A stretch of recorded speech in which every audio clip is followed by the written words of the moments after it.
Hello everyone, this is बाबू स्नेही और आज हम 6 जनवरी के द हिंदू न्यूज़पेपर का एनालिसिस करेंगे जिसमें हम देखेंगे कि कैसे करंट अफेयर्स को प्रीलिम्स एंड मेंस के पर्सपेक्टिव से पढ़कर हम हमारी प्रिपरेशन को और भी ज़्यादा इंप्रूव कर सकते हैं। अगर आपको ये वीडियो अच्छा लगे तो प्लीज़ लाइक करना और ऐसे रेगुलर वीडियोज़ के लिए विद्यार्थी आइस के चैनल को सब्सक्राइब भी करें। स्टार्ट करते हैं पहली न्यूज़ से। Stalin offers $1 million prize for decoding Indus Valley script. So Indus Valley civilization एक ऐसी सिविलाइजेशन थी जो इंडिया के इंडस रिवर से होकर गुजरती थी। वैसे ही जो इंडस रिवर है सिर्फ इसी में नहीं थी इंडस वैली सिविलाइजेशन, इसके आसपास इंडस रिवर की जितनी भी ट्रिब्यूटरीज हैं वहाँ पर भी इंडस वैली सिविलाइजेशन की बहुत सारी साइट्स हैं। गुजरात में भी, जहाँ पे इंडस रिवर बहुत दूर है गुजरात से, लेकिन फिर भी वहाँ पे भी इंडस वैली सिविलाइजेशन की बहुत सारी साइट्स हैं। हाउएवर द थिंग इज, यहाँ पे हुआ क्या है कि इंडस वैली सिविलाइजेशन में हमें कुछ सिंबल्स देखने को मिले हैं और ये जो सिंबल्स हैं हमें लगता है कि इन सिंबल्स को यूज़ करके लोग वहाँ पे चीज़ों को लिखते थे। They use to write with that symbol और उन्हीं सिंबल्स को हम स्क्रिप्ट बोलते हैं। आज तक हमने उस स्क्रिप्ट को डिसाइफर नहीं करा है, डिकोड नहीं करा है और ये बहुत ही प्रॉब्लमेटिक चीज़ हो गई है क्योंकि इराक में और सीरिया में उस टाइम तक मेसोपोटामिया सिविलाइजेशन थी। आपने नाम भी सुना होगा। मेसोपोटामिया की जो लैंग्वेज थी, मतलब स्क्रिप्ट तो छोड़ो, लैंग्वेज तक वो डिकोड हो चुकी है। इंडस वैली सिविलाइजेशन की जो स्क्रिप्ट है या जो लैंग्वेज है वो इतनी कॉम्प्लेक्स है कि वो आज तक डिकोड नहीं हो पाई है। एंड इसलिए यहाँ पे जो तमिलनाडु के चीफ मिनिस्टर हैं उन्होंने ये एक $1 मिलियन प्राइस मनी इसके डिकोड करने के लिए यहाँ पे रखा है। तो ये आपको पता होना चाहिए। जो अब ये अभी 2024 में ही क्यों हुआ ऐसा, क्योंकि इंडस वैली सिविलाइजेशन की डिस्कवरी को 100 ईयर्स हुए हैं इस साल 20 सितंबर को। ठीक है, तो अब इंडस वैली सिविलाइजेशन को की डिस्कवरी के 100 ईयर्स हो चुके हैं। तो इसका क्या मतलब है कि ये टॉपिक बहुत ज़्यादा इंपॉर्टेंट है। प्रीलिम्स और मेंस में इसके बहुत सारे क्वेश्चंस बन सकते हैं इंडस वैली सिविलाइजेशन के ऊपर, तो ये आपको पता होना चाहिए। इसको 1924 में सर जॉन मार्शल ने अनाउंस करा था कि इंडस वैली सिविलाइजेशन यहाँ पे मिली है। एंड ये आज से 2500 ईयर्स अगो पहले एग्जिस्ट करती थी। सॉरी, नॉट आज से 2500 BCE में। सो आज से तो ऑलमोस्ट 4500 ईयर्स पहले एग्जिस्ट करती थी। अब बात करते हैं इंडस स्क्रिप्ट की कि वो किस टाइप की थी। देखो, जब आप इंडस स्क्रिप्ट को देखोगे तब आपको दिखेगा दो तीन चीज़ें। एक तो आप यहाँ पे इस स्क्रिप्ट को देखो, यहाँ पे आपको दिख रहा है कि ये जो स्क्रिप्ट है ये कुछ सिंबल्स से मिलके बनी है। ठीक है, कुछ सिंबल से मिलके बनी है। इसका ये मतलब है कि यहाँ पे माना जा सकता है कि सपोज उनको फिश खानी है तो उन्होंने फिश का सिंबल बना दिया। वो कहना चाहते हैं सन, तो उन्होंने सन का सिंबल बना दिया। तो मतलब जो पिक्चर है ऑब्जेक्ट की उसी को यूज करके उन्होंने स्क्रिप्ट लिखी। तो ऐसी स्क्रिप्ट को लिखते हैं पिक्टोग्राफिक स्क्रिप्ट। फाइन। अब द थिंग इज कि हमें अभी भी श्योर नहीं है कि ये कंप्लीटली पिक्टोग्राफिक है या नहीं, बट पिक्टोग्राफिक होने के काफ़ी ज़्यादा हमें कुछ एविडेंसेस मिले हैं। दूसरी चीज़, हमें ये पता चला है कि जो इंडस स्क्रिप्ट है उसको राइट टू लेफ्ट डायरेक्शन में लिखा जाता था। लेकिन ये भी देखा है कि जब इंडस स्क्रिप्ट की पहली लाइन लिखी जा रही है तब तो वो राइट टू लेफ्ट लिखी जा रही है, मतलब यहाँ पे ऐसे वर्ड्स लिखे जा रहे हैं राइट टू लेफ्ट, लेकिन सेकंड लाइन में वो लेफ्ट टू राइट लिखा जा रहा है। ठीक है, तो ऐसी स्क्रिप्ट जो पहले या दूसरी लाइन में अपना डायरेक्शन बदल दे उसको बर्स्टोफेरॉन बोलते हैं, मतलब बाई डायरेक्शनल। तो इंडस स्क्रिप्ट की ये भी एक फीचर है, but in general right to left ही वो लिखी गई है। तो ये सारी बातें आपको पता होनी चाहिए, बहुत इंपॉर्टेंट है। एंड इंडस वैली सिविलाइजेशन का जो टॉपिक है प्लीज़ आप उसको ढंग से पढ़ना, क्योंकि उसको 100 ईयर्स अगर पूरे हुए हैं उसकी डिस्कवरी को इस साल, मतलब पिछले साल 2024 में। सो इस साल जितने भी एग्जाम्स हो गए वहाँ पे इसके ऊपर क्वेश्चंस आने के बहुत ज़्यादा चांसेस हैं। प्रीलिम्स में तो है ही, मेंस में भी। फाइन, तो ये आपको पता होना चाहिए। तो ये सारी चीज़ आपको ध्यान रखनी है, इन सब पे इस टाइप से क्वेश्चंस बन सकते हैं। एंड एक और इंपॉर्टेंट चीज़ कि तमिलनाडु के चीफ मिनिस्टर ही क्यों इंटरेस्टेड है इसमें, बाकी चीफ मिनिस्टर इंटरेस्टेड क्यों नहीं है। मतलब ऐसा तो नहीं है कि बाकी नहीं होंगे इंटरेस्टेड, बट ये इन्होंने इतना बड़ा स्टेप इसलिए लिया है क्योंकि अर्ली स्टडीज से पता चला है कि शायद जो इंडस वैली स्क्रिप्ट है उसके अंदर और जो द्रविडियन लैंग्वेजेस हैं, द्रविडियन लैंग्वेजेस आज जो स्क्रिप्ट यूज़ करती हैं उनके अंदर शायद कुछ सिमिलैरिटी हो, इसलिए यहाँ पे एक अलग से इंटरेस्ट एग्जिस्ट करता है। तो ये भी आपको पता होना चाहिए। चलते हैं नेक्स्ट न्यूज़ की तरफ। Ahead of PM's Paris trip, Rafale scorpion deals reach final leg. So India के प्राइम मिनिस्टर अभी पेरिस जाने वाले हैं अगले मंथ, तो उसके पहले ही दो इंपॉर्टेंट डील्स शायद फाइनलाइज हो जाए, जिसमें रफाल भी है और स्कॉर्पियन सबमरीन भी है। तो इनके बारे में थोड़ा सा जान लेते हैं क्योंकि डिफेंस बेस्ड क्वेश्चन प्रीलिम्स में कभी कभी आ जाते हैं। इतना ज़्यादा डिटेल में तो नहीं आते, बट कभी कभी आ जाते हैं, तो वो पूछ लेते हैं फिर सारी चीज़ें।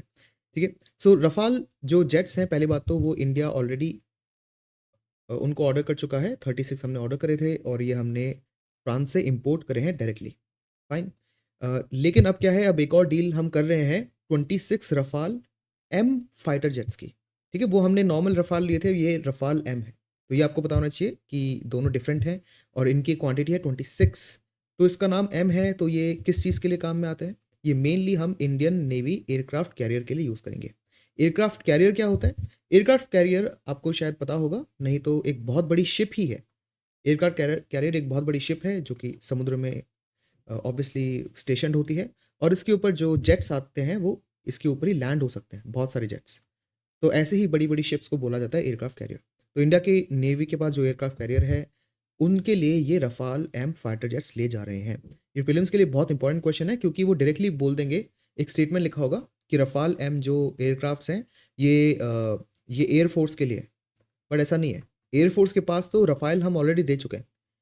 ठीक है, ये किसके पास जा रहा है? इंडियन नेवी के पास। ये दोनों डिफरेंस आपको पता होने चाहिए। तो रफाल कितने टाइप्स के हैं? वैसे तो बहुत सारे टाइप्स के हैं, बट इन जनरल आपको पता होना चाहिए कि जो रफाल सी है वो सिंगल सीटर है, जो रफाल बी है वो ट्विन सीट वेरिएंट है, और जो रफाल सी है यही है जो कि एयरफोर्स के पास है। रफाल एम वो है जो कि नेवल वेरिएंट है, मतलब वो बनाया ही इस पर्पज से गया है कि वो एयरक्राफ्ट कैरियर पर ही लैंड होगा। रफाल एन वो है जो कि न्यूक्लियर स्ट्राइक करने की कैपेबिलिटी रखता है। तो आई विल रिकमेंड कि आपको थोड़ा ध्यान रखना है कि कौन सा रफाल किस टाइप का है। इतना डिफिकल्ट नहीं है वैसे। रफाल एम तो हम पढ़ ही चुके हैं। Rafale C single seater air force के पास है।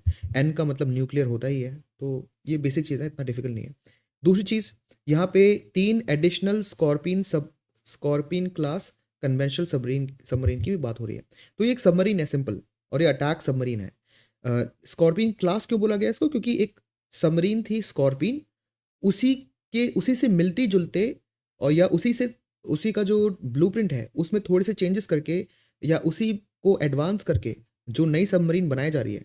अब क्योंकि वो इससे जो पहली बनी है उससे मिलती जुलती है, इसलिए इन सारी नई सबमरीन्स का जो नाम है वो स्कॉर्पिन क्लास के अंदर आ जाता है। दूसरी चीज़ यहाँ पे लिखा है कन्वेंशनल। कन्वेंशनल का ये मतलब है कि ये न्यूक्लियर नहीं है। बहुत सारी ऐसी सबमरीन्स इंडिया के पास है जो कि न्यूक्लियर है। जो सबमरीन्स न्यूक्लियर नहीं होती उनको कन्वेंशनल बोला जाता है। इतना आपको ध्यान रखना है। Fine. Quarantine animals with bird flu symptoms, centre tells state after tiger leopard deaths. तो अनफॉर्चुनेटली ये देखने को मिला है कि डिफरेंट स्टेट्स में, स्पेशली महाराष्ट्र में कुछ टाइगर्स एंड लेपर्ड्स के अंदर बर्ड फ्लू मिला है। ठीक है, ये बहुत ही रेयर एक एक्टिविटी होती है और ये इंडिया के अंदर तो पहला ऐसा केस है। देखो, जो बर्ड फ्लू है उसका ओरिजिनल नाम है H5N1। फाइन। और कभी कभी आपको वो एवियन इन्फ्लुएंजा ए, ठीक है, एवियन इन्फ्लुएंजा भी बहुत टाइप के होते हैं। H5N1 है एवियन इन्फ्लुएंजा ए टाइप का वायरस, और ये एक वायरस है और ये आरएनए वायरस है। आरएनए वायरस मतलब इसका जो जेनेटिक मटेरियल है उसके अंदर आरएनए है, डीएनए नहीं है। ये पहला जो आउटब्रेक है 1996 के अंदर चाइना में हमने डिस्कवर करा था। तो बर्ड फ्लू नाम है इसका। क्यों नाम है बर्ड फ्लू? क्योंकि ये बर्ड्स के अंदर होता था। अब बर्ड के अंदर ये फ्लू है तो हमें क्या मतलब इससे? हमें इससे मतलब ये है क्योंकि ये उन बर्ड्स में हो रहा था जो ह्यूमंस कंज्यूम करते हैं, जैसे चिकन हो गया, टर्की हो गया, एट्सेट्रा। तो ह्यूमंस इनको कंज्यूम करते हैं और इनके अंदर बर्ड फ्लू हो गया। अब बहुत सारे जो फार्मर्स हैं वो बड़े बड़े स्केल्स पे चिकन को जो चिकन है उनको उनको बेसिकली शेल्टर देते हैं, उनको ग्रो करते हैं। और अगर इस पूरे फार्म के अंदर या एक भी चिकन को बर्ड फ्लू हो गया तो बहुत ही इजीली सब में फैल जाता है। तो ये जो सारी बर्ड्स है ना, अब वो कंज्यूम करने के लायक नहीं रहेंगी क्योंकि उसको उनको बर्ड फ्लू हो चुका है। एंड अनफॉर्चुनेटली ये जो बर्ड्स हैं ये अपनी लाइफ स्पेन से पहले ही इनकी डेथ हो जाती है और ये कंजम्पशन के लिए सूटेबल नहीं रहती। तो ऐसे फार्मर्स को बहुत ज़्यादा लॉस होता है, इसलिए हम बर्ड फ्लू को एक खतरा मानते हैं और बर्ड फ्लू इसलिए फेमस था। लेकिन देखा गया कि ये जो बर्ड फ्लू है कुछ टाइम बाद इसने मैमल्स में जंप करना चालू कर दिया। ठीक है, मैमल्स में जंप करना चालू कर दिया बर्ड्स में से। और कुछ टाइम बाद हमने देखा कि कुछ ह्यूमंस में भी बर्ड से और मैमल्स से ये बर्ड फ्लू आ गया। ठीक है, मैमल्स और बर्ड से ये बर्ड फ्लू ह्यूमंस के अंदर भी आ गया। और बहुत कम केसेस में, मतलब बहुत ही रेयर केसेस में देखा गया कि एक ह्यूमन से दूसरे ह्यूमन में भी ये जंप करा है इसने। तो इसका क्या मतलब है कि इवन दो ये human to human transmission extremely rare है, और इनफैक्ट हमारे पास ज़्यादा एविडेंस भी नहीं है। मतलब ऐसा हो सकता है ना कि 2 फार्मर्स हैं, वो एक फार्म में काम कर रहे हैं और सारे वहाँ पे जो बर्ड्स हैं सबको बर्ड फ्लू हो गया, और 2 फार्मर्स हैं। तो एक फार्मर को हुआ, फिर दूसरे फार्मर को हुआ। अब ये पता लगाना डिफ़िकल्ट है कि क्या ये इस फार्मर से ही दूसरे फार्मर को हुआ या दोनों को ही एक फार्म से हुआ। ठीक है, तो ये थोड़ा डिफ़िकल्ट है ट्रेस करना कि ह्यूमन टू ह्यूमन ट्रांसमिशन हो रहा है या नहीं, बट हमें लगता है शायद हुआ है और इसके चांसेस बहुत रेयर हैं। ये आपको पता होना चाहिए, ध्यान रखना है आपको। ठीक है, तो आप समझ सकते हो कि ये बर्ड फ्लू ही था, लेकिन आज ये ह्यूमन्स तक पहुँच चुका है, तो डेफ़िनिटली ये एक बहुत बड़ी प्रॉब्लम है। उसके अलावा जितने भी फार्मर जो कि पोल्ट्री फार्मिंग करते हैं, उनके लिए तो डेफ़िनिटली बहुत बड़ा खतरा है। ठीक है? तो ये आपको ध्यान रखना है और यही एक न्यूज़ है। चलते हैं नेक्स्ट एडिटोरियल की तरफ। ये बहुत ही ज़्यादा इम्पोर्टेंट एंड बहुत ही इंटरेस्टिंग एक एडिटोरियल है, क्योंकि इसमें जो एम के नारायण हैं, बहुत ही इंपॉर्टेंट पर्सनैलिटी रहे हैं हिस्ट्री के अंदर, इंडियन रीसेंट हिस्ट्री के अंदर। तो उन्होंने ये बहुत ही इंपॉर्टेंट एक आर्टिकल लिखा है, जहाँ पे इन्होंने बेसिकली समराइज़ करा है कि 2024 हमारी फॉरेन पॉलिसी के लिए कैसा था और 2025 में हम क्या-क्या एक्सपेक्ट कर सकते हैं। तो ये क्या एक समरी हमें मिलती है और डेफ़िनिटली यहाँ से और भी ज़्यादा डिस्कशन करने की अपॉर्च्युनिटी भी मिल जाती है। सो यहाँ पे बोला जा रहा है कि इंडिया एक बहुत ही पिवटल मोमेंट पे है, क्योंकि जो पूरा वर्ल्ड है वो किसी ना किसी चीज़ में बिजी है और बहुत सारी एक्टिविटीज़ अक्रॉस द वर्ल्ड हो रही है जो कि बहुत ही डाइवर्स है और सबका ही इम्पैक्ट इंटरनेशनल लेवल पे काफ़ी ज़्यादा है। और इस ऐसा इसलिए है क्योंकि अब जो वर्ल्ड है वो मल्टीपोलर है। मल्टीपोलर वर्ल्ड मतलब कि वर्ल्ड में जो पोल्स हैं, पोल्स ऑफ पावर, है ना? पोल्स ऑफ पावर जो है वो सिर्फ एक या दो नहीं है, वो मल्टीपल है। बहुत सारे लोग हैं, बहुत सारी कंट्रीज हैं जिनके पास सिग्निफिकेंट पावर है आज के टाइम पे। तो किसी भी वर्ल्ड के कॉर्नर में कुछ इवेंट हुआ तो वो इम्पॉर्टेंट हो जाता है, क्योंकि अब बहुत सारी ऐसी पावरफुल कंट्रीज आ चुकी हैं। तो अगर चाइना कहीं कुछ कर रहा है तो वो इम्पॉर्टेंट चीज़ हो जाती है। ईरान कहीं कुछ कर रहा है तो वो इम्पॉर्टेंट चीज़ होती है। इंडिया कहीं कुछ कर रहा है तो वो इम्पॉर्टेंट चीज़ हो जाती है। सिर्फ यूएस और रशिया नहीं रहे अब। पहले सिर्फ यूएस और रशिया थे इंपॉर्टेंट। इसलिए जो वर्ल्ड था वो बाइपोलर था। 1991 में जब यूएसएसआर का ब्रेकअप हो जाता है, वो टूट जाता है पूरा, तब सिर्फ यूएस बच जाता है। तब जो वर्ल्ड है वो बाइपोलर से यूनिपोलर बन गया था। लेकिन 21st सेंचुरी में जो वर्ल्ड है वो मल्टीपोलर हो चुका है।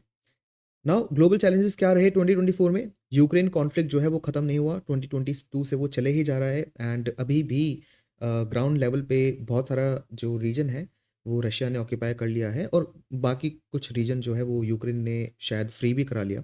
बट द थिंग इज़ कि यहाँ पे इस कॉन्फ्लिक्ट के कारण इंस्टेबिलिटी बनी हुई है, और जहाँ पे भी स्टेबिलिटी नहीं होती वहाँ पे पीस नहीं होता, और जहाँ पे पीस नहीं होता वहाँ पे इकोनॉमी नहीं चलती, और जहाँ पे इकोनॉमी नहीं चलेगी वहाँ पे नई इन्वेस्टमेंट, ग्रोथ, डेवलपमेंट ये चीज़ें रुक जाती है। तो अगर इंडिया चाहेगा भी कि वो ईस्टर्न यूरोप में, क्योंकि यूक्रेन वाला रीजन जो है यूरोप के ईस्ट में आता है, अगर हम चाहें कि हम ईस्टर्न यूरोप में हमारी प्रेजेंस बढ़ाएं तो वो बहुत डिफिकल्ट हो जाएगा, स्पेशली जब वहाँ पे चीज़ें बहुत ज़्यादा अनस्टेबल है। ठीक है, ये प्रॉब्लम है।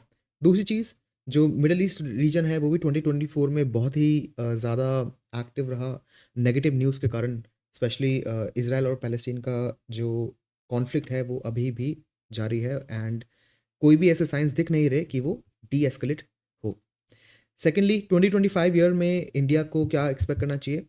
इसमें इस आर्टिकल में एक चीज़ नहीं लिखी, बट यूएस के अंदर जो प्रेसिडेंसी अब बदल रही है जो बाइडन से डोनाल्ड ट्रंप की तरफ, वो भी एक बहुत ही बड़ा एक इम्पैक्ट कॉज करेगा। पहले इन चीज़ों को पढ़ लेते हैं, फिर वो भी देख लेंगे। सबसे पहले तो चाइना का जो चैलेंज है वो अभी भी एग्जिस्ट करता है। देखो, हमने बात करी है कि 2024 में कुछ पॉजिटिव स्टेप्स लिए गए, जहाँ पे जो लाइन ऑफ एक्चुअल कंट्रोल है, इसके आसपास जो दो मेन फ्रिक्शन पॉइंट्स थे, देप्सांग प्लेन और जो देमचौक रीजन था, यहाँ पे डी एस्केलेशन और डिसएंगेजमेंट की बातें हुई, जिससे जो दोनों साइड्स की आर्मीज़ हैं, मिलिट्री फोर्सेस हैं, वो पीछे हटेंगी और बार बार कॉन्फ्लिक्ट में नहीं एंगेज करेंगी। हाउएवर, और एक और चीज़ कि यहाँ पे पिछले 5 साल में पहली बार इंडियन प्राइम मिनिस्टर और शी जिनपिंग भी मिले। हाउएवर, डिसएंगेजमेंट का मतलब ये नहीं है कि हमारा डिस्प्यूट रिजॉल्व हो गया। ये हमें ध्यान रखना पड़ेगा। ठीक है, क्योंकि डिसएंगेजमेंट तो हम कर रहे हैं ऑब्वियसली, कि भाई वहाँ पे जो लोकल लेवल पे जो फाइटिंग थी वो रोक दी हमने, बट क्या इसका मतलब है कि पूरा जो लाइन ऑफ एक्चुअल कंट्रोल का इशू है क्या वो सॉल्व हो गया? नहीं, ये उसका एक एविडेंस नहीं है। तो मतलब काम अभी भी बाकी है। एक और चीज़ यहाँ पे जो इसमें नहीं लिखी है आर्टिकल में, बट इंपॉर्टेंट है जानना, और जो मैं अभी बताऊंगा उसके लिए हिंदू में एक बहुत बड़ा सेक्शन भी आया है आज, तो वो भी डिस्कस करेंगे कि चाइना ने एक बहुत बड़ा डैम अभी बनाना चालू करा है ब्रह्मपुत्र रिवर पे, जो बहुत ही ज़्यादा प्रॉब्लमेटिक हो सकता है इंडिया के लिए। और यहाँ पे चाइना का वो डैम का जो कंस्ट्रक्शन है वो उसको फॉर्मली लॉन्च भी कर दिया गया है। इससे प्रॉब्लम इंडिया को बहुत ज़्यादा होगी, वो नेक्स्ट आर्टिकल में हम देखेंगे। बट आप समझ सकते हो कि एक साल में हम फॉरवर्ड प्रोग्रेस कर रहे हैं और अगले ही साल चाइना कुछ ऐसा स्टेप ले रहा है जिससे हमारी जो ओवरऑल रिलेशनशिप्स है उसमें शायद फिर से थोड़ा सा डेंट आ जाए। ठीक है। दूसरी चीज़, चाइना जो है वो धीरे धीरे ग्लोबल साउथ के साथ अपने जो टाइज हैं उसको स्ट्रॉन्ग करते जा रहे हैं। ग्लोबल साउथ का बेसिकली मतलब होता है डेवलपिंग कंट्रीज। जो भी डेवलपिंग कंट्रीज है वहाँ पे चाइना अपनी प्रेजेंस बहुत ही तेज़ी से बढ़ा रहा है, चाहे वो अफ्रीका हो, चाहे वो साउथ ईस्ट एशिया हो, या फिर वो साउथ अमेरिका हो। ठीक है। और इंडिया चाइना से थोड़ा सा स्लो इन रीजन्स पे इन्फ्लुएंस जमा पा रहा है। चाइना बहुत जल्दी वहाँ पे पहुँच गया था और अपना ग्राउंड वो जमा चुका है। इंडिया जापान रिलेशंस 2024-2025 में ऑलमोस्ट सिमिलर से ही रहे। जो जापानीज लीडर हैं उन्होंने इंडिया के प्राइम मिनिस्टर के साथ एक म्यूचुअल स्ट्रेटेजिक इंटरेस्ट की पार्टनरशिप में भी लॉन्च किया, जिसमें हम एशिया पैसिफिक का जो रीजन है, एशिया पैसिफिक का रीजन हो गया इंडियन ओशन और पैसिफिक ओशन में जितने भी कंट्रीज आती हैं, ज़्यादातर जो कंट्रीज आती हैं उसको एशिया पैसिफिक आप बोलते हो। तो इस रीजन में दोनों जॉइंट पार्टनरशिप करेंगे डिफरेंट डिफरेंट प्रोजेक्ट्स के अंदर। तो ये एक बेसिक स्टेप है, इसमें कुछ ज़्यादा एडवेंचरस नहीं था। इंडिया और साउथ और वेस्ट एशिया में क्या है, देखो इंडिया और साउथ एशिया बहुत ही इंडिया का जो नेबरहुड है ना पूरा, वो पिछले साल बहुत ट्रबल रहा, इस साल भी रहेगा। हमने देखा कि जो बांग्लादेश का रीजन है, या एक बार ऐसे कर लेते हैं, यहाँ पे मैं क्या करता हूँ, या ऐसे लगता है सपोज ये इंडिया है। ठीक है, ये इंडिया है। अब देखते हैं क्या क्या हो रहा है। देखो पाकिस्तान से अभी भी हमारे हॉस्टाइल रिलेशन है, उसमें कुछ डिफरेंस नहीं आया है। अफगानिस्तान में जो तालिबान की अभी गवर्नमेंट बन चुकी है, वो अपने आप को और ज़्यादा स्ट्रॉन्ग कर रहे हैं और तालिबान बहुत कोशिश कर रहा है कि बाकी जितने भी कंट्रीज़ हैं वो तालिबान को लेजिटिमेट लीडर जैसे एक्सेप्ट करे। बट अभी तक तो ऐसा हुआ नहीं, बट तालिबान कोशिश कर रहा है और बहुत सारे ऐसे प्रोपोगेंडा इवेंट्स चला रहे हैं। नेपाल अभी बहुत ही इतना एक्टिव जियोपॉलिटिकली नहीं रहा 2024 के अंदर। भूटान तो काफ़ी हटके ही रहता है ये सारी चीज़ों से। चाइना के साथ हमने रिलेशंस देख ही लिए हैं। उसके बाद हमें पता है कि म्यांमार के अंदर भी अभी एक मिलिट्री हुंता ही है जो कि एक्टिव है। मतलब यहाँ पे म्यांमार में जो डेमोक्रेटिक गवर्नमेंट थी उसको निकाल दिया था मिलिट्री ने, और फिर अब मिलिट्री रूल ही यहाँ पे चल रहा है। और तब से अब तक कोई सेंट्रल लेवल पे इलेक्शंस वहाँ पे नहीं हुए। तो मतलब हमारे आसपास कोई भी ऐसी स्टेबल डेमोक्रेसी नहीं है। बांग्लादेश में लास्ट ईयर हमने क्या देखा कि जो शेख हसीना है उनको छोड़ के भाग के आना पड़ा इंडिया में। और अब यहाँ पे एक थोड़ी सी प्रॉब्लम आ चुकी है, क्योंकि शेख हसीना के रिलेशंस इंडिया के साथ हिस्टोरिकली काफ़ी स्ट्रॉन्ग रहे हैं। तो बांग्लादेश की अभी डिमांड है कि शेख हसीना को इंडिया वापस एक्स्ट्राडाइट करके बांग्लादेश में भेजे। अब इंडिया ऐसे भेजेगा तो नहीं।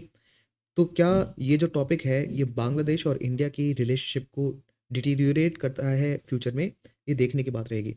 उसके अलावा श्रीलंका में भी अभी थोड़ी सी प्रो चाइना गवर्नमेंट इलेक्ट हुई है।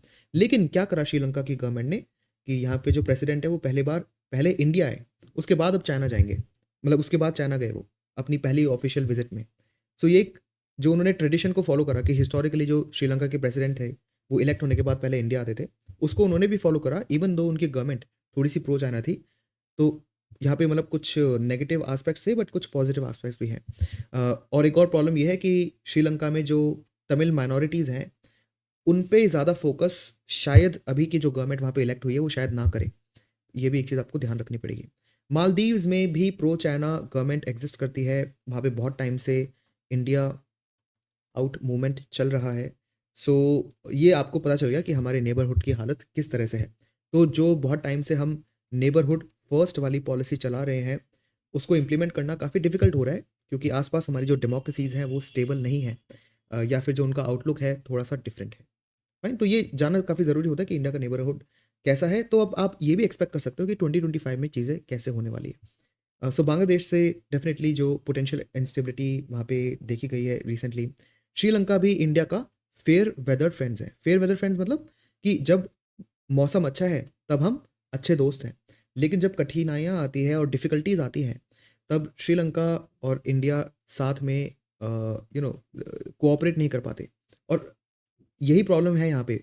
जो मैंने आपको बताया कि पहली बार जो श्रीलंका के न्यूली इलेक्टेड प्रेसिडेंट है वो इंडिया तो आए, लेकिन उनकी पॉलिसीज़ फिर भी प्रो चाइना ही रहेंगी। तो यहाँ पे मतलब म्यूचुअल ट्रस्ट इतना ज़्यादा नहीं है। मालदीव्स के अंदर भी जो है चाइना और पाकिस्तान का इन्फ्लुएंस बढ़ता जा रहा है, ये भी हमने देखा। बात करते हैं वेस्ट एशिया की। वेस्ट एशिया मतलब मिडल ईस्ट। यूरोपियंस और जो अमेरिकन है वो इस एरिया को मिडल ईस्ट बुलाते हैं, बट टेक्निकली तो ये वेस्ट एशिया है, पूरे एशिया में वेस्टर्न रीजन। तो वेस्ट एशिया में इंडिया की पोजीशन क्या है, वो धीरे धीरे थोड़ी सी शायद स्ट्रांग होते ही जाए। अब इसका रीज़न ये है, देखो इंडिया के लिए बेस्ट सिनेरियो क्या है? इंडिया के लिए बेस्ट सिनेरियो है कि पूरे वर्ल्ड में स्टेबिलिटी हो। Simple, fine. पूरे वर्ल्ड में जितनी ज़्यादा स्टेबिलिटी उतना इंडिया के लिए बेटर। वरना क्योंकि देखो हमें बहुत ज़्यादा ऑयल इंपोर्ट करना है वेस्ट एशिया से। हम हमारा 80 टू 85% जो क्रूड ऑयल की डिमांड है वो हम इंपोर्ट करके मंगाते हैं, और इसका ज़्यादातर पोर्शन आता है वेस्ट एशिया से ही, मिडिल ईस्ट से ही आता है। अगर वहाँ पे स्टेबिलिटी होगी तो हमारी ये जो इंपोर्ट्स हैं इसमें जो प्रॉब्लम्स है वो कम आएंगी, इंपोर्ट प्राइस भी कम होगी, क्योंकि अभी कॉन्फ्लिक्ट के कारण ऑयल इंपोर्ट करना काफ़ी महंगा पड़ रहा है। फाइन। सो ये प्रॉब्लम काफ़ी है। यूक्रेन और रशिया के जो कॉन्फ्लिक्ट के कारण इंडिया को और ज़्यादा नुकसान हुआ, क्योंकि लाइक हमने फ़ायदे में कन्वर्ट करा उसको, क्योंकि हम रशियन ऑयल खरीदने लग गए बहुत ज़्यादा। लेकिन अगर वो नहीं करते तो हम नेट नुकसान में ही रहते, क्योंकि ये ऐसा रीजन है जो कि बहुत ज़्यादा वीट एक्सपोर्ट करता है। ये ऐसा रीजन है जहाँ पे इन्वेस्टमेंट की बहुत ज़्यादा अपॉर्चुनिटीज़ हैं, लेकिन यहाँ पे इंस्टेबिलिटी के कारण हम वो सारी चीज़ें नहीं कर पा रहे। फाइन। इसराइल पैलेस्टीन का कॉन्फ्लिक्ट भी ऑलमोस्ट सिमिलर ही है, जिसके कारण मिडिल ईस्ट काफ़ी अनस्टेबल है। लेकिन रिसेंटली क्या हुआ है, सीरिया के अंदर हमने देखा कि असद की जो एक अथॉरिटेरियन और ऑटोक्रेटिक गवर्नमेंट थी वो रिजीम ख़त्म हुई। इसके कारण हो सकता है वहाँ पे कुछ स्टेबिलिटी हमें देखने को मिले। फाइन। ईरान भी वहाँ पे एक बहुत बड़ा एक्टर था इस पूरे रीजन में। मतलब चाहे वो जॉर्डन हो, चाहे वो लेबनन हो, चाहे सीरिया हो, यहाँ पे डिफरेंट डिफरेंट कंट्रीज़ में ईरान अपने डिफरेंट डिफरेंट गेम्स खेल रहा है, इनफैक्ट यमन के अंदर भी। तो यहाँ पे अब क्या है, असद की रिजीम बदलती है, और bye the way Iran Asad को सपोर्ट करता है। ईरान एक हेजबोला ग्रुप है उसको भी सपोर्ट करता है, और असद भी हेजबोला को सपोर्ट करता था। असद के जाने के बाद यहाँ पे आपको हमें सीरिया के अंदर थोड़ी सी स्टेबिलिटी और डेमोक्रेसी दिख सकती है, और ईरान का इन्फ्लुएंस और हेजबोला का इन्फ्लुएंस कम हो सकता है। तो इससे दो चीज़ होगी, एक तो स्टेबिलिटी थोड़ी बढ़ेगी, दूसरी चीज़ क्योंकि यहाँ पे एक मेजर पावर का रिट्रीट हो रहा है तो इट इज़ पॉसिबल कि इंडिया यहाँ पे अपना जो इन्फ्लुएंस है थोड़ा सा इम्प्रूव कर सके। अब वो खैर देखने की बात है कि हम वहाँ पे कैसे मैनेज करते हैं चीज़ों को। फाइन। तो ये है। देन ग्लोबल डिजिटल थ्रेट बढ़ती जा रही है, तो ये एक नई थ्रेट है। देखो जब भी आप फॉरेन पॉलिसी की बात करते हो या नॉर्मल डिस्कशन होता है तब हम यही चीज़ें बात करते हैं कि क्या जियोपॉलिटिक्स क्या है, लेकिन टेक्नोलॉजी को इन जनरल हम भूल जाते हैं। जो ग्लोबल सप्लाई चेन्स हैं हम उनको इन जनरल भूल जाते हैं। तो ग्लोबल सप्लाई चेन भी बहुत इंपॉर्टेंट है, और टेक्नोलॉजीज़ भी बहुत इंपॉर्टेंट है। टेक्नोलॉजीज़ में डिजिटल थ्रेट बढ़ती जा रही है। हमें सबको पता है कि साइबर टेररिस्ट्स जितनी तेज़ी से अपने आप को अपडेट कर रहे हैं, हमारी जो गवर्नमेंट के सिस्टम्स हैं वो इतनी फास्ट अपने आप को अपडेट नहीं कर पा रहे। तो एक तो ये बहुत बड़ी थ्रेट है। दूसरी चीज़, क्वांटम कंप्यूटिंग के कारण और एआई की बहुत ही ज़्यादा स्ट्रॉन्ग एल्गोरिदम्स के कारण जो ये जो टेक्नोलॉजी है, ये जो गवर्नमेंट्स हैं डिफरेंट डिफरेंट उनके पास तो है ही, साथ में जो नॉन स्टेट एक्टर्स हैं, नॉन स्टेट एक्टर्स हो गए जो कि गवर्नमेंट नहीं है। अब इसमें टेररिस्ट भी आते हैं फॉर एग्जांपल, और एनजीओज भी आ सकते हैं। बट मेनली अगर ये टेररिस्ट के हाथों में ये टेक्नोलॉजीज आती है, और आई एम प्रीटी श्योर कि कुछ लेवल तक आ चुकी होगी, तो हमारी जो साइबर सिक्योरिटी की वल्नरेबिलिटीज़ है उसका फ़ायदा उठाया जा सकता है। फाइन। रिसेंटली हमने देखा कि हमास ने डिजिटल इंफ्रास्ट्रक्चर को यूज़ करा, और ये एक एग्जांपल है एसिमेट्रिक वॉरफेयर का। एसिमेट्रिक वॉरफेयर क्या होता है? एसिमेट्रिक वॉरफेयर का सिंपल से मतलब है कि वॉरफेयर में एसिमेट्री है। एक साइड उन टेक्नोलॉजीज़ का यूज़ कर रही है जो दूसरी साइड के पास नहीं है, तो ये एसिमेट्रिक वॉरफेयर हो जाता है, और इंडिया को अपने साइबर रेजिलियंस को इम्प्रूव करने की बहुत ज़्यादा ज़रूरत है। फ़िलहाल जो चल रहा है डिजिटल और साइबर टेररिज्म का ये खतरा। दूसरी चीज़ ग्लोबल सप्लाई चेन, इसकी बात इस आर्टिकल में नहीं है, बट आपको पता होना चाहिए। मतलब आपको पता होना चाहिए कि अब हम फॉरेन पॉलिसी किन किन फ्रंट्स पर देख रहे हैं। जियो पॉलिटिक्स हमने देख लिया, टेक्नोलॉजी हमने देख लिया, और सप्लाई चेन भी हमें देखना है, मतलब इकोनॉमी भी हमें देखनी है। सप्लाई चेन में क्या होता है कि अ, एक कंट्री के अंदर कोई प्रोडक्ट डिज़ाइन हुआ, दूसरी कंट्री के अंदर उस प्रोडक्ट के मटेरियल्स को माइन करा गया, ज़मीन से निकाला गया। तीसरी कंट्री के अंदर ये जो डिज़ाइन और माइनिंग के जो प्रोडक्ट्स है गए और वहाँ पे जाके असेंबल हुए, और चौथी कंट्री में जाके ये बिक रहे हैं, चौथी कंट्री में जाके ये सेल हो रहे हैं। तो ये जो पूरा डिफरेंट डिफरेंट कंट्रीज़ का सप्लाई चेन बनाया है, इसी को हम ग्लोबल सप्लाई चेन कह रहे हैं। अब क्या सप्लाई चेन बहुत ज़्यादा बदलती जा रही है, क्योंकि 2020 के कोविड-19 के बाद लोगों को पता चला कि सिर्फ चाइना पे वो अपनी सारी मैन्युफैक्चरिंग कैपेबिलिटीज़ पे रिलाय नहीं कर सकते। उनको चाइना के अलावा भी कोई नई कंट्रीज़ ढूँढनी पड़ेगी। इसी स्ट्रैटेजी को चाइना प्लस वन भी बोला गया, कि बहुत सारी कंपनीज़ अब चाइना में जितनी मैन्युफैक्चरिंग उनकी यूनिट्स थी, उनको कम करेगी, ख़त्म नहीं करेगी, कम करेगी और शिफ्ट करेगी कहीं और भी। कि भई अगर चाइना, अगर कोई नया पैंडेमिक आया या कुछ और भी हो गया और चाइना में वो अपनी मैन्युफैक्चरिंग यूनिट्स को एक्सेस नहीं कर पा रहे, तो कम से कम कुछ और तो यूनिट्स होंगी डिफरेंट कंट्रीज़ में जिनको एक्सेस कर पाएँगे। यहाँ पे इंडिया का रोल आता है, क्योंकि इंडिया में ये कंपनीज़ आके स्विच कर सकती हैं। लेकिन हमने देखा कि बहुत सारी कंपनीज़ साउथ कोरिया, वियतनाम, इन कंट्रीज़ को ज़्यादा प्रेफ़र कर रही थी। कुछ कंट्रीज़ ने इंडिया को भी प्रेफ़र करा, बट यहाँ पे इंडिया का रोल है कि हम ग्लोबल सप्लाई चेन में आगे रहें और उसका जितना हो सके बेनिफिट उठाएँ। और क्या-क्या इम्प्लीकेशंस हैं? देखो, अभी भी जो मैंने आपको बोला कि सीरिया में थोड़ी स्टेबिलिटी आ सकती है, लेकिन बहुत सारे ग्रुप्स हैं, जैसे सीरिया में एचटीएस है, जो पहले अल-कायदा के साथ था। ये भी अभी भी सीरिया को या उस वेस्ट एशिया को थोड़ा-सा डिस्टेबलाइज़्ड रख सकते हैं, ठीक है? एंड इंडिया को आर्टिफिशियल इंटेलिजेंस, क्वांटम एडवांसमेंट को अपनी पॉलिसी मेकिंग में, डिफेंस स्ट्रैटेजीज़ में, इकोनॉमिक डेवलपमेंट में यूज़ करने की बहुत ज़्यादा ज़रूरत है, क्योंकि हमने देखा है वॉर ओवर लैंड, हमने वाटर के ऊपर भी कुछ वॉर देखा है, डिफरेंट डिफरेंट रिवर्स के ऊपर कंट्रीज़ के बीच में वॉर होता है। ये चीज़ें अफ्रीका में बहुत ज़्यादा कॉमन है। उसके अलावा अब हम देख रहे हैं वॉर ओवर टेक्नोलॉजीज़, ठीक है? जो वॉर ओवर टेक्नोलॉजीज़ में यूएस और चाइना बहुत ज़्यादा कम्पीट कर रहे हैं, कौन सेमीकंडक्टर्स बनाएगा, किसकी सेमीकंडक्टर की डिज़ाइन ज़्यादा चलेगी, मतलब ये बहुत ही बड़ा वॉर है, war of technology. And future में जब एल्गोरिदम्स बहुत ज़्यादा स्ट्रॉन्ग हो जाएँगे, क्वांटम कंप्यूटिंग बहुत ज़्यादा फ़ील्ड में आ जाएगी, तब यहाँ पे ये जो वॉर ऑफ टेक्नोलॉजी है, ये अ, और भी ज़्यादा खतरनाक हो सकता है। क्योंकि जिसके पास अच्छी टेक्नोलॉजी है, वो डिसाइड करेगा कि जियोपॉलिटिकल टर्म्स क्या होंगे, ठीक है? सिंपल सी बात है, अगर कोई कंट्री है जिसको क्वांटम टेक्नोलॉजी को यूज़ करके उसने बहुत ज़्यादा डिफेंस नहीं, मतलब डिफेंस के पर्पज़ से बहुत ज़्यादा वेपन्स बना लिए, तो डेफ़िनेटली अब ये कंट्री के पास बार्गेनिंग पावर बहुत ज़्यादा है, क्योंकि उनके पास क्वांटम टेक्नोलॉजी को उन्होंने ढंग से यूज़ कर लिया। तो जो इस रेस में आगे रहेगा, वो टर्म्स सेट कर पाएगा। चलते हैं नेक्स्ट एडिटोरियल की तरफ। यही वो चीज़ है जो मैं आपसे डिस्कस करना चाहता था, कि चाइना का जो मेगा डैम प्रोजेक्ट है, इस पे मैं 2 बार डिस्कस कर चुका हूँ पास्ट में, और द हिंदू ने एक नया कवर ही इस पे निकाल दिया। तो इसको फिर से डिस्कस कर लेते हैं। इससे बहुत सारी चीज़ें हमारी क्लियर भी होंगी। देखो, ये तिब्बत का रीजन है, एंड तिब्बत के रीजन के अंदर यहाँ पे ये जो मैप बना हुआ है, ये ब्रह्मपुत्र का पूरा कैचमेंट एरिया है, ये मान सकते हो आप। तो ब्रह्मपुत्र रिवर देखो यहाँ से चालू हो रही है। तिब्बत ऑटोनोमस रीजन जो चाइना के अंदर है, वहाँ पे इसको यार्लुंग ज़ांगपो बोला जाता है। उसके बाद इस पर एक ज़ांगमू डैम बना हुआ है।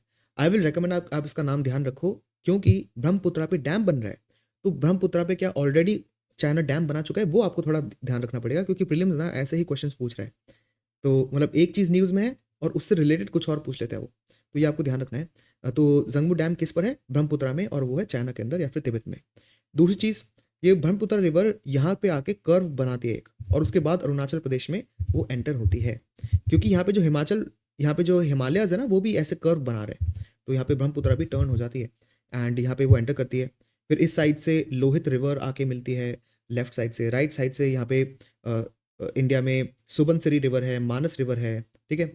यहाँ पे मानस रिवर आ जाती है। फिर यहाँ पे सिक्किम से जो तीस्ता रिवर है, वो भी यहाँ पे आके ब्रह्मपुत्रा में मिलती है। उसके बाद ये बे ऑफ बंगाल में अ, एक बहुत बड़ा डेल्टा बनाती है गंगा के मिलने के बाद। फाइन। तो यहाँ पे जो टर्न हो रहा है ना, जिसको आप ग्रेट बेंड भी बोल सकते हो, इस टर्न पर चाइना एक बहुत बड़ा डैम बनाने की बात कर रहा है। इसकी प्रॉब्लम्स मैं आपसे पहले भी डिस्कस कर चुका हूँ। बहुत सारी प्रॉब्लम्स है। पहली प्रॉब्लम तो ये हो गई कि जब किसी भी डैम पे कंस्ट्रक्शन होता है, तो यहाँ पे तो वो कंस्ट्रक्शन कर रहे हैं, लेकिन इसकी जो डिब्री है, इसका जो मलबा होगा, कचरा होगा, वो आगे वाली रिवर के डायरेक्शन में फ्लो होना चालू हो जाएगा। ठीक है? तो ये जो आगे वाला जो रिवर है ना, ब्रह्मपुत्र का, ये इसकी क्वालिटी ख़राब हो जाएगी, पहली चीज़।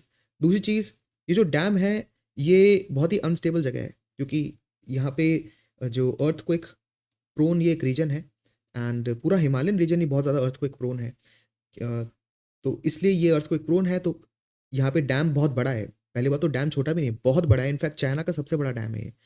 तो अगर ऐसा ये डैम बनेगा, तो डैम बनता है तो क्या होता है, जैसे रिवर तो ऐसे जा रही थी, लेकिन डैम बनने के बाद रिवर का बहुत सारा पानी यहाँ पे स्टोर कर लिया जाता है। तो अगर ये डैम किसी अर्थक्वेक के कारण गलती से टूटता है तो क्या होगा, एकदम से जो पानी है ना नीचे आएगा, अरुणाचल में आएगा, असम में आएगा, बांग्लादेश में जाएगा। तो जो लोअर राइपेरियन स्टेट्स हैं उनको एकदम से बहुत ज़्यादा बाढ़ देखने को मिल सकती है। थर्ड प्रॉब्लम यह है कि जब ये डैम बनाया जाएगा तब चाइना जो है पानी का फ्लो कंट्रोल कर पाएगा कि भाई आज उन्होंने इतना पानी रिलीज कर दिया, कल पानी रिलीज ही नहीं करा। तो यहाँ पे वाटर इनसिक्योरिटी भी इन रीजन्स में बढ़ सकती है। मतलब चाइना इस डैम को एक जियो पॉलिटिकल चोक होल्ड जैसे यूज़ कर सकता है, क्योंकि ये जो रिवर यहाँ पे डैम बन गया, अब डैम को उन्होंने खोला नहीं, हाइपोथेटिकली मान लेते हैं। वैसे तो ये ब्रह्मपुत्र ऐसी रिवर है जो कि पूरे साल बहती रहती है, तो इसको रोक नहीं सकते आप टेक्निकली। तो मतलब उनको थोड़ा सा पानी जाने देना चाहिए और फिर यहाँ पे रिजर्वायर बनाना पड़ेगा, ऐसे ही काम होता है। बट ये पानी कितना आगे वो जा रहा है वो कंट्रोल कर सकता है चाइना, तो वो इंडिया को थ्रेट कर सकता है, बार्गेनिंग पावर जैसे यूज़ कर सकता है इस डैम को। तो ये भी कुछ प्रॉब्लम है जो आपको ध्यान रखनी है। एनीवे तो ये मेगा हाइड्रो पावर डैम बनाने का जो आइडिया है चाइना का, वो इसको आप ग्रेट बेंड भी बोल सकते हो ऑब्वियसली, क्योंकि वहाँ पे ब्रह्मपुत्र रिवर टर्न कर रही है और ये मेडोंग काउंटी में है। मेडोंग काउंटी मतलब चाइना की एक डिस्ट्रिक्ट है जिसका नाम है मेडोंग, वहाँ पर ये बन रहा है। ये भी आपको नाम ध्यान रखना है, मेडोंग डैम भी इसको बोल देते हैं कभी कभी, ठीक है। और ये जो है तिब्बत रीजन में है, तिब्बतिन एटोनोमस रीजन के अंदर। सो इसको फॉर्मली अभी रिसेंटली अप्रूव मिला है। ये 60 गीगावाट का डैम है, ये बहुत बड़ा नंबर है। अगर आप इंडिया में न्यूज़ पढ़ते हो इन जनरल कि नए नए सोलर पार्क बन रहे हैं, नए डैम बन रहे हैं, तो आप ऐसे नाम सुनोगे 2.5 गीगावाट का एक सोलर पार्क बना बना और आप सोचोगे कि ये तो बहुत बड़ा सोलर पार्क है, और यहाँ पे डैम बन रहा है 60 गीगावाट का। मतलब कितना बड़ा डैम हो गया ये। और जो डाउन स्ट्रीम कंट्रीज़ हैं, इंडिया, भूटान, बांग्लादेश, इनको यहाँ पे प्रॉब्लम्स फेस करनी पड़ती है। ब्रह्मपुत्रा यारलुंग जांगपो के नाम से जानी जाती है, ये तो खैर हमें पता ही है। उसके बाद ये जितने भी जो इंडिया, भूटान और बांग्लादेश लोअर राइपेरियन स्टेट्स हैं, लोअर राइपेरियन मतलब जो रिवर यहाँ से यहाँ तक ट्रैवल कर रही है।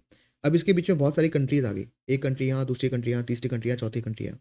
तो अगर डैम यहाँ पे बन रहा है तो ये रिवर के फ्लो में अपर की साइड है, तो चाइना हो गया अपर मोस्ट राइपेरियन स्टेट, और ये जितनी भी बाकी बची हुई कंट्रीज हैं ये लोअर राइपेरियन स्टेट है, और जो सबसे लास्ट में कंट्री होगी ये लोअर मोस्ट राइपेरियन स्टेट हो जाएगी। ये तो बेसिक चीज़ है, ठीक है, इतना आपको पता होना चाहिए।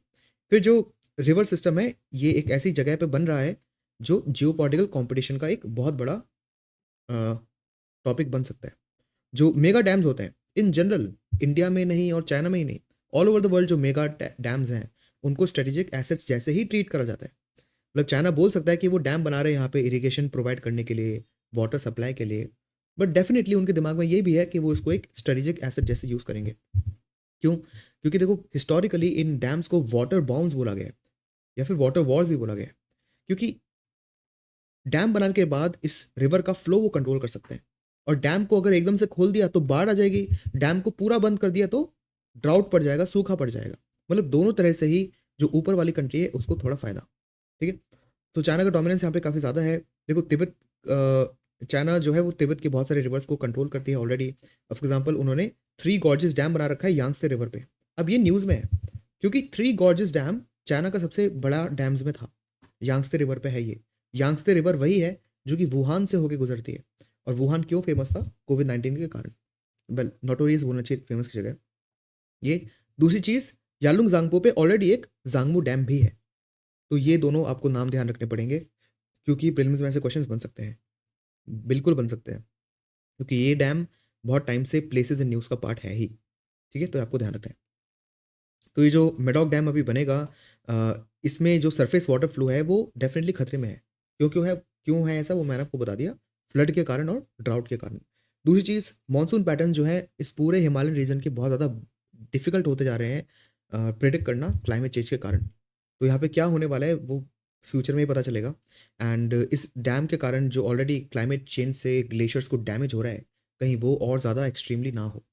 और ऑब्वियसली जो एग्रेरियन कम्युनिटीज़ हैं नीचे की साइड या लोअर राइपेरियन स्टेट्स में, उनको प्रॉब्लम्स देखने को, फेस करने को मिल सकती है। तो क्या इंडिया कुछ कर सकता है इसके बारे में? देखो टेक्निकली हमने या इन चारों कंट्रीज़ ने ही यूनाइटेड नेशन कन्वेंशन की non navigational use of international water course, जो 2014 का ये कन्वेंशन था, उसको साइन नहीं करा है। तो ये भी प्रीलिम्स में क्वेश्चन आ सकता है, क्योंकि ये जो यूनाइटेड नेशन कन्वेंशन है non navigational use of water of international water source का, ये अलाउ करता है, एक प्लेटफॉर्म देता है जहाँ पे कंट्रीज आपस में आके बात करें और यहाँ पे जितने भी ग्राउंड्स लिखे हैं उसको लीगल पर्पज से यूज़ करके वो दूसरी कंट्रीज के साथ डिस्कशन कर सके।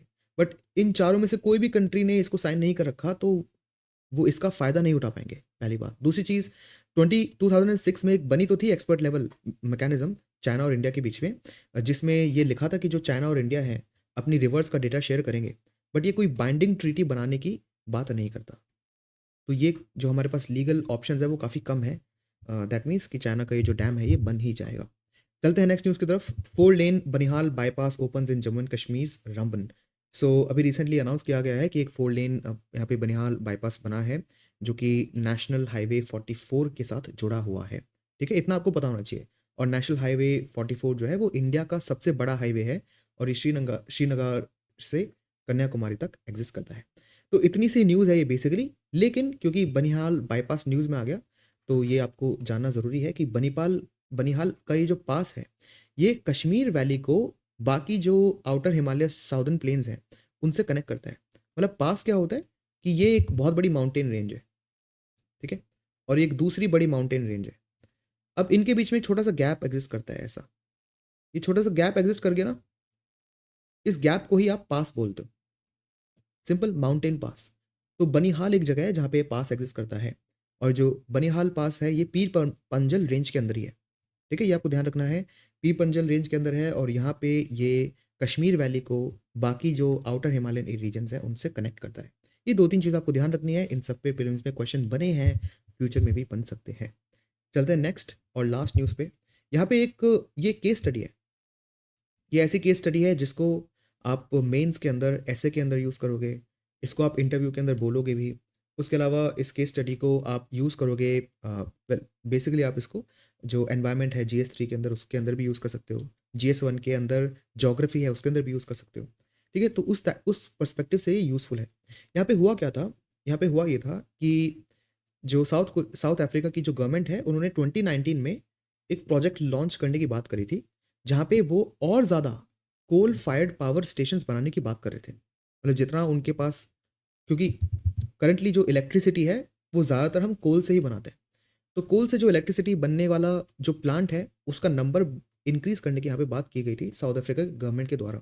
तो बहुत सारी जो सिविल सोसाइटी की ऑर्गेनाइजेशंस थी, सिविल सोसाइटी क्या होता है, सिविल सोसाइटी मतलब नॉर्मल लोग जो कि एक किसी ना किसी ग्रुप से जुड़े हुए हैं। मतलब नॉर्मल लोग तो सिविलियंस हो गए, नॉर्मल लोग तो नॉर्मल सिविलियंस हो गए, लेकिन सिविल सोसाइटी क्या हो गई कि जब यही लोग किसी ना किसी रैंडम ग्रुप से जुड़े हों, किसी एनजीओ से जुड़े हों या इन्होंने खुद का एक छोटा सा ग्रुप बना रखा है, वो बना इसलिए रखा है ताकि वो अपने जो पॉलिसी मेकर्स हैं उनसे बात करें, कुछ पेटिशन फाइल करें। मतलब इन जनरल इन सारे लोगों को मिला के आप सिविल सोसाइटी बोलोगे।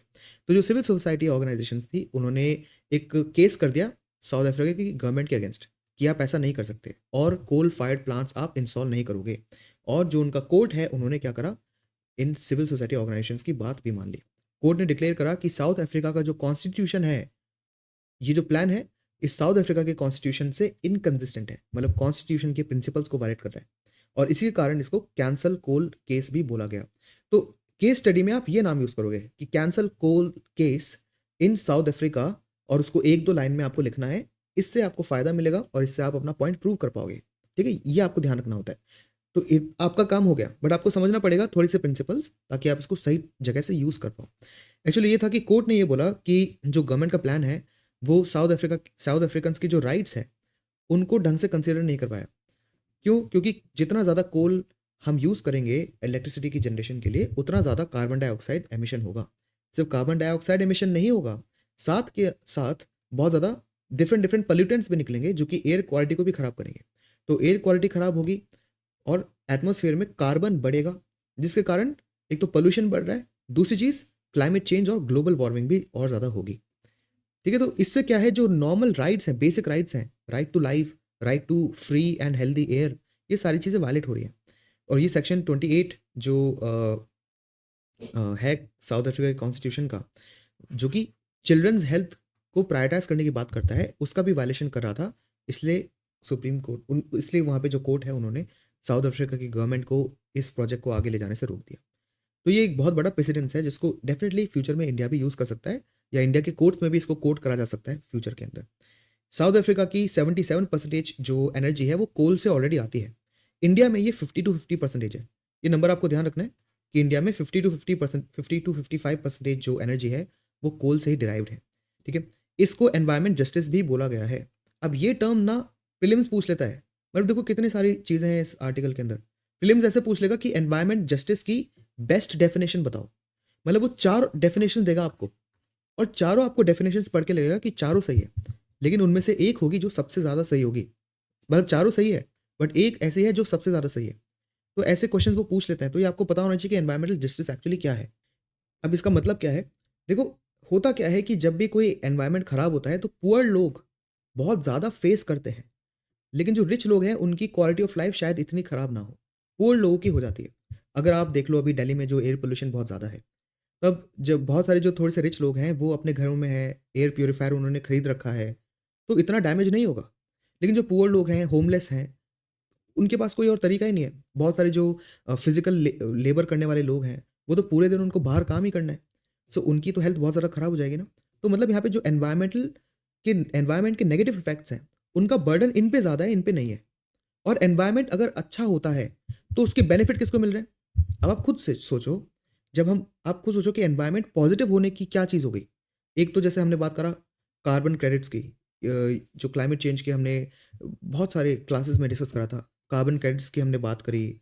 बिजनेसेस को बोला जा रहा है कि आप CO2 कम एमिट करोगे तो हम आपको कार्बन क्रेडिट देंगे, जिसको बेच के आप पैसा कमा सकते हो। अब कोई पुअर इंसान कार्बन क्रेडिट उसको पता ही नहीं क्या होता है, रिच इंसान को पता है। मतलब एनवायरमेंट के पॉजिटिव चीज़ों के बेनिफिट्स इनको मिल रहे हैं और एनवायरमेंट के जो नेगेटिव इफेक्ट्स हैं उसका नेगेटिव इफेक्ट भी इनके पास कम हो रहा है।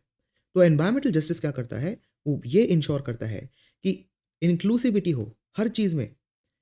मतलब कोई ऐसा नहीं हो ग्रुप जिसको एनवायरमेंट के नुकसान ज़्यादा डैमेज कर रहे हैं, और कोई ऐसा ग्रुप ना पीछे रह जाए जिसको एनवायरमेंट के बेनिफिट्स ना मिले।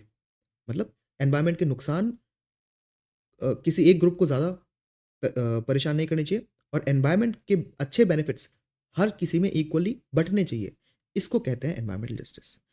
और भी एक और डेफिनेशन आप सोच सकते हो कि एनवायरमेंटल लॉज के बनाने में और इम्प्लीमेंट करने में सारे लोगों का इक्वल पार्टिसिपेशन, ये भी आप मान सकते हो एनवायरमेंटल जस्टिस। तो ये बहुत इंपॉर्टेंट प्रिंसिपल है, ऐसी डेफिनेशंस प्रीलिम्स में पूछी जाती है। तो अगर आपको एक अंडरस्टैंडिंग है तब आप इस कीवर्ड को मेंस में भी ढंग से यूज़ कर पाओगे, और प्रीलिम्स में ऐसा कोई क्वेश्चन आएगा तो आप इजीली उसको टैकल भी कर पाओगे। तो ऑब्वियसली यहाँ पे साउथ अफ्रीका के जो कोर्ट ने just transition to cleaner energy को भी आइडेंटिफाई करा है। अब ये भी बहुत स्पेसिफिक है बाय द वे।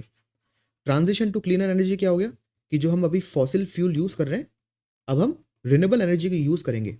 तो हमें एक ऐसी इकोनॉमी बनानी है जिसमें हम फॉसिल फ्यूल को ख़त्म करें और ट्रांजिशन कर जाए रिन्यूएबल एनर्जी में। इसमें कुछ साल तो लगेंगे ही, ठीक है। लेकिन जस्ट ट्रांजिशन क्या होगा? जस्ट ट्रांजिशन का मतलब ये है कि ऐसा नहीं है कि आज आप सारे कोल और ऑयल वाले सारे पावर प्लांट्स बंद कर दो और सोलर पैनल और विंड पैनल वाले सारे खोल दो। ऐसा नहीं हो सकता, क्योंकि फॉसिल फ्यूल इंडस्ट्री में बहुत सारे लोग काम कर रहे हैं, उनका एम्प्लॉयमेंट खत्म हो जाएगा। बहुत सारी कंपनीज है जो कि स्टॉक मार्केट पे हैं, उनका स्टॉक गिर जाएगा तो सारे इन्वेस्टर्स का पैसा खत्म हो जाएगा। तो ये जो ट्रांजिशन हम करने वाले हैं ये जस्ट होना चाहिए। जितने भी स्टेक होल्डर्स हैं, जितने भी लोग इन्वॉल्व हैं इस ट्रांजिशन में, उन सबका ख्याल रखा जाना चाहिए। ये होता है जस्ट ट्रांजिशन। तो ये सारे कीवर्ड भी बहुत ज़्यादा इंपॉर्टेंट हो जाते हैं। सो आज के एनालिसिस के लिए इतना ही, मिलते हैं नेक्स्ट के लिए, and have a good day.